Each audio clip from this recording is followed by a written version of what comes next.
조갑제 TV 시청자 여러분 안녕하십니까. 2022년 10월 22일 새벽 1시 14분입니다. 이재명 민주당 대표가 스스로 자신의 분신과 같다고 칭찬했던 김용 민주연구원 부원장이 불법 정치자금을 건네받은 혐의로 구속영장이 발부되었습니다. 이재명 더불어민주당 대표의 대선 자금을 겨냥한 검찰 수사가 급진전할 것으로 보입니다. 김세용 서울중앙지법 영장 담당 부장판사는 증거인멸 우려가 있다면서 영장을 발부했습니다. 영장이 나올 경우에는 통상적으로 범죄 혐의가 소명되고 증거인멸 우려가 있다 이렇게 합니다. 우선 이 사건은 먼저 법원이 체포영장을 발부를 했습니다. 그건 벌써 상당한 혐의가 있다. 체포영장이라면은 준구속영장으로 봐야 되는데, 따라서 이번 구속영장 발부는 예상되었던 대로입니다. 검찰에 따르면은 김용 부원장은 유동규 전 성남도시개발공사 기획본부장 등으로부터 지난해 4월부터 8월까지 민주당 대선 경선 자금 명목으로 불법 정치 자금을 건네받은 혐의로 구속영장을 청구했었습니다. 검찰은 김용 부원장이 지난해 2월 유동규 전 성남도시개발공사 기획본부장에게 20억 원을 요구한 것으로 파악했다고 합니다. 그러나 남욱 변호사의 지시로 마련한 8억 4,700만 원을 부동산 개발업자 이모 씨가 정민용 전 성남도시개발공사 전략사업실장에게 건네고, 이를 다시 유동규 전 본부장에게 전달한 후 이 돈이 김용 부원장에게 전달했는데, 중간에 유 전 본부장이 1억 원을 빼돌렸다고 합니다. 일종의 배달 사고를 낸 셈인데, 지난해 9월 대장동 비리 의혹이 언론을 통하여 불거지자 김용 씨는 자신이 받은 7억 원 가운데 1억 원을 유동규 전 본부장에게 돌려주었다고 합니다. 김용 부원장은 실질적으로는 6억 원을 받은 셈이 됩니다. 검찰은 유동규 전 본부장과 남욱 변호사 등의 진술과 돈 전달 시기와 장소, 액수가 적힌 메모를 확보한 것으로 전해졌다고 합니다. 완벽한 수사가 되었다는 겁니다. 그러니까 유동규, 남욱 두 사람이 실토를 하고, 그 다음에 돈을 현금으로 만들어 가지고 전달한 사람, 전달한 장소, 시간, 이런 게 확정적으로 수사를 통해서 확보되었으므로 구속영장이 예상대로 떨어졌다. 이렇게 되니까 검찰 수사가 아주 제대로 진행되고 있습니다. 이 말은 뭐냐 하면은, 문재인 정권 하에서 이 사건을 수사를 했던 검사들이 핵심을 짚지 않았다 이거죠. 애서 피했다 이거죠. 검찰 수사는 이제 김용 부원장이 이 현금을 어떻게 썼느냐, 누구에게 사용했느냐 하는 것을 이제 쫓는 단계로 넘어가게 되었습니다.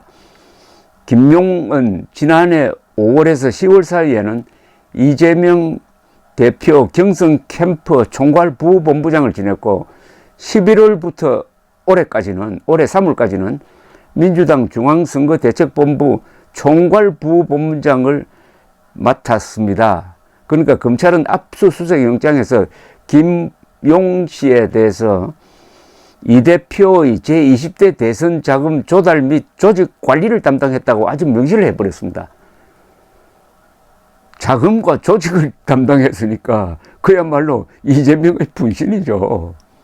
그런데 이재명이 몰랐다, 돈 받은 사실을 몰랐다라고 지금 이야기를 하고 있는데 이게 통하겠습니까? 정치권은 지난해 대통령 선거 후보를 뽑은 경선을 앞두고 돈이 흘러간 점에 촉각을 세우고 있다고 합니다.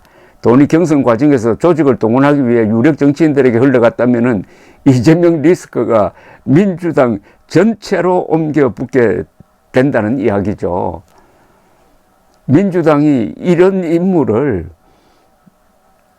당대표로 선출할 때부터 이런 사태는 얘기되었는데 아마도 검찰이 이렇게 깊게 수사를 할 것이라는 것을 예상하지 못했다면 그건 참 무모하죠. 무모해.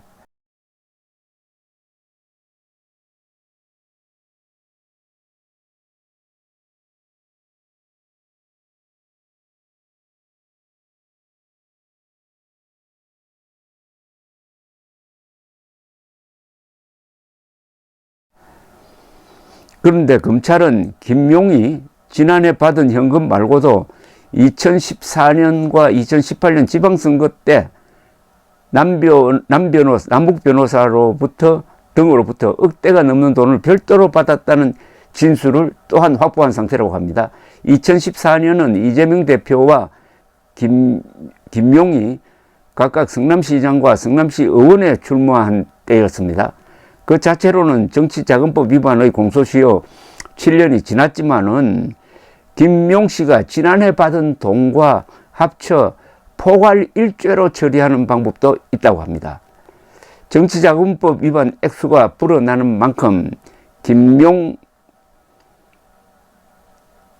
원장의 느끼는 압박감이 커질 수 있고 이게 또 신경변화를 일으킬 수도 있다. 이렇게 볼 수도 있습니다. 또 다른 측근, 이재명의 또 다른 측근은 정진상 민주당 대표실 정무조정실장인데 이 사람에게도 수사가 들어갈 가능성이 있다고 합니다. 검찰은 유동규 전 본부장과 남욱 변호사로부터 정진상 실장에게도 돈을 전달했다는 진술을 확보했다는 겁니다. 이거 골치 아픕니다.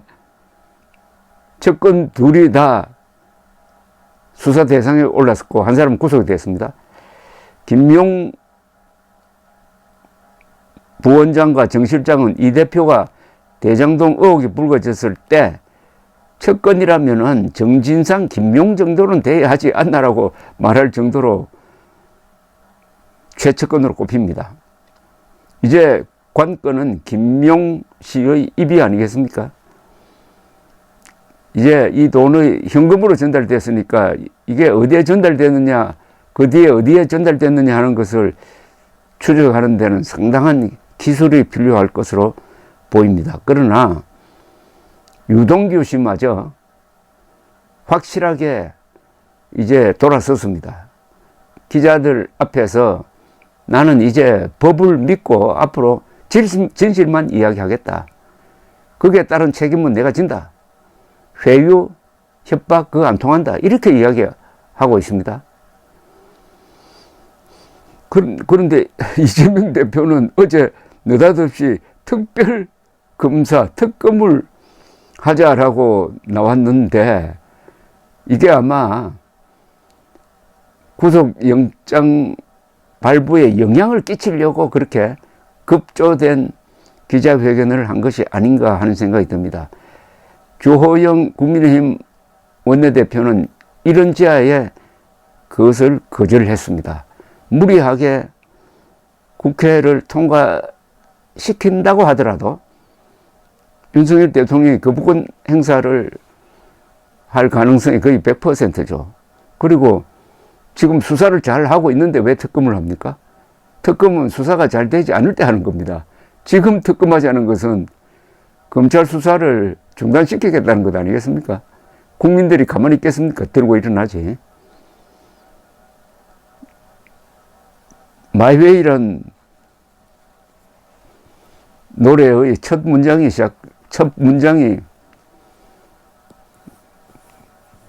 떠오릅니다. The end is near. 종말이 가까웠다. 라는 문장입니다. The end is near. The end is near.